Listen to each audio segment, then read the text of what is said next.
Imagine un monde sans crime. La police arrive sur les lieux avant que ça ne se produise, les serial killers détectés à la naissance et les terroristes arrêtés dès le premier message de radicalisation. Tout ça grâce à un outil qui analyse constamment le net de chaque utilisateur. Ses recherches Google, sa position GPS, jusqu'au moindre like ou réservation dans un resto. Amazon vend un peu trop de balances et de petits sacs plastiques. Il y a une pénurie de cagoules alors qu'il fait 20 degrés. C'est louche. C'est ce que fait Embers depuis plus de 10 ans en Amérique latine. Elle prédit la plupart des événements sociaux comme le soulèvement des étudiants au Venezuela ou l'épidémie d'hantavirus en Argentine. Aujourd'hui, les gouvernements veulent pouvoir prédire dans quel quartier précisément se passera la prochaine fusillade, le prochain braquage, pour y envoyer des patrouilles avant même qu'il se passe quelque chose. Comme dans Minority Report, mais sans les bonhommes dans l'eau chelou. Leur secret, c'est cette équation, la théorie de la vitre brisée. Si un jour quelqu'un casse la fenêtre d'un bâtiment et qu'elle n'est pas rapidement réparée, le sentiment d'impunité que ça donne va inciter d'autres délinquants à le dégrader davantage. Si un tag n'est pas effacé, tout le mur va être couvert dans les prochains mois. Les policiers de Chicago ont appliqué ce principe à toutes les infractions. Et effectivement, ils viennent par vagues successives. Le crime appelle le crime. L'IA va analyser tout ça pour donner chaque jour une liste de points chauds où un incident a le plus de chances de se produire, et où il faut envoyer des patrouilles en priorité. Plutôt intelligent, sauf que tout ne s'est pas passé comme prévu. Pour faire ses prédictions, l'IA s'est basée sur des données fournies par des policiers humains, qui ont malheureusement leurs défauts, comme le contrôle au faciès. À être plus suspicieux dans les quartiers défavorisés, donc logiquement signaler plus de délits. En voyant que ces zones étaient davantage délinquantes, l'IA les a considérées comme des points chauds. Il a envoyé plus de patrouilles qui ont forcément signalé un plus grand nombre de délits. Ce cercle vicieux a transformé le défaut de quelques policiers en une discrimination structurelle.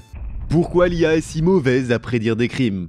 Il existe un dicton, juge affamé n'a point d'oreille. On aurait observé qu'après leur pause déjeuner, le ventre bien rempli, les juges sont davantage disposés à prononcer des décisions bienveillantes. Alors que si ton procès a lieu juste avant sa pause, tu peux t'attendre à un jugement plus sévère. Pour éviter ce genre d'injustice, on s'est dit qu'on allait mettre à leur disposition une IA qui note objectivement chaque dossier. L'IA n'a pas faim, ne se fatigue pas, n'a pas de mauvaise ou de bonne humeur. Parfait pour assurer de l'équité dans les salles d'audience. La plus célèbre de ces IA, c'est Compass. Et la justice américaine s'en sert pour déterminer à partir de ton profil si on doit t'enfermer en attendant ton procès. Est-ce que tu fais partie d'un gang? Est-ce que tu es en période de probation? Est-ce que tu as déjà été arrêté pour des faits de violence? Pour du trafic de drogue? Des questions plutôt objectives, mais si on creuse dans le questionnaire, ça devient louche. Est-ce que tu as déjà fait semblant d'être malade? Est-ce que des fois tu t'ennuies? Il y a même des questions philosophiques, comme est-ce qu'une personne affamée a le droit de voler? Est-ce que la loi aide les personnes défavorisées? Ça n'a rien à voir avec le procès, sans compter que l'algorithme est très opaque, un secret commercial qu'on refuse de dévoiler. Des chercheurs ont fait l'expérience. Ils ont donc distribué les profils à 400 personnes random qui ne travaillent pas du tout dans le milieu judiciaire. On leur a demandé d'évaluer le risque de récidive et quand on a fait la moyenne, on arrive au même pourcentage de précision que l'IA. Ça voudrait dire qu'on pourrait la remplacer par un sondage Twitter, on arriverait au même résultat. Mais évidemment, ça n'aurait pas la même crédibilité aux yeux d'un juge. Personne n'a donc posé plus de questions, jusqu'à ce qu'une autre étude s'aperçoive que si tu es noir, l'IA a 2 fois plus de chances de t'enfermer alors que tu n'aurais pas récidivé. Si tu es blanc, l'IA a 2 fois plus de chances de te laisser en liberté alors que tu vas récidiver. Compass est donc une IA raciste? La justice réfute l'étude. On n'indique jamais la couleur de peau, ça peut donc pas influencer la décision. C'est vrai, sauf que la couleur, ça peut se voir par d'autres critères. Par exemple, lorsque des policiers surprennent des ados en train de fumer du cannabis, il a été montré que s'ils sont blancs, il y a 15 fois plus de chances qu'ils s'en tirent avec une simple remontrance. Alors qu'un afro-américain aura une inscription dans son casier judiciaire. Quand l'IA voit plein de petits délits comme ça, elle va statistiquement deviner la couleur de peau des gens et estimer s'il y a plus de risque de récidive. Pourquoi? Parce que c'est déjà comme ça que la justice humaine s'applique. L'IA ne fait que recopier nos pires défauts. Tu te rappelles de Tay, ce chatbot que Microsoft avait présenté sur Twitter il y a quelques années? Apparemment, plus tu interagis avec elle, plus elle devient intelligente. Il a fallu seulement 8 heures pour qu'elle devienne une psychopathe nazie. Microsoft a dû la débrancher en urgence. Pas très rassurant pour l'avenir de l'IA, surtout que les policiers du futur ne seront peut-être plus humains. C'est en tout cas le pari de la police de Dubaï. D'ici 2030, elle veut remplacer au moins un quart de ses policiers par Robocop. Un cousin de C3PO sur roulette, équipé d'un écran tactile pour signaler un délit ou régler ses amendes. Ok, il sait prendre la pause pour des selfies, mais j'aimerais bien le voir tenter d'arrêter un braquage. En Amérique, il y a la version R2D2. Il patrouille dans les rues, dispose de caméras et d'un bouton d'appel d'urgence si on veut alerter le commissariat. Un jour, une femme a essayé de l'utiliser pour prévenir d'un cambriolage. Le robot l'a réprimandée parce qu'elle était sur son passage et lui a rappelé de garder le parc propre. Ah si, ces vidéos ont quand même servi à arrêter une bande de jeunes accusés d'avoir tagué le robot. Oubliez les courses-poursuites, il suffira de monter les escaliers. Quand une IA judiciaire détruit ta vie. À Zurich, les collèges se sont dotés d'une IA pour déceler les potentiels tueurs. Un questionnaire d'une trentaine de questions sont passés aux élèves, puis les réponses sont comparées à celles de criminels. Imagine à 15 ans, la police vient t'interroger pour avoir mal répondu. Surtout que l'IA créait de fausses alertes, alors qu'il n'y a jamais eu de tuerie de ce genre dans le pays. L'IA s'invite aussi dans les tribunaux. Viogène est un algorithme utilisé dans les cas de violence conjugale pour évaluer l'agressivité du mari et estimer si la femme a besoin d'une protection policière. C'est arrivé à Idiar,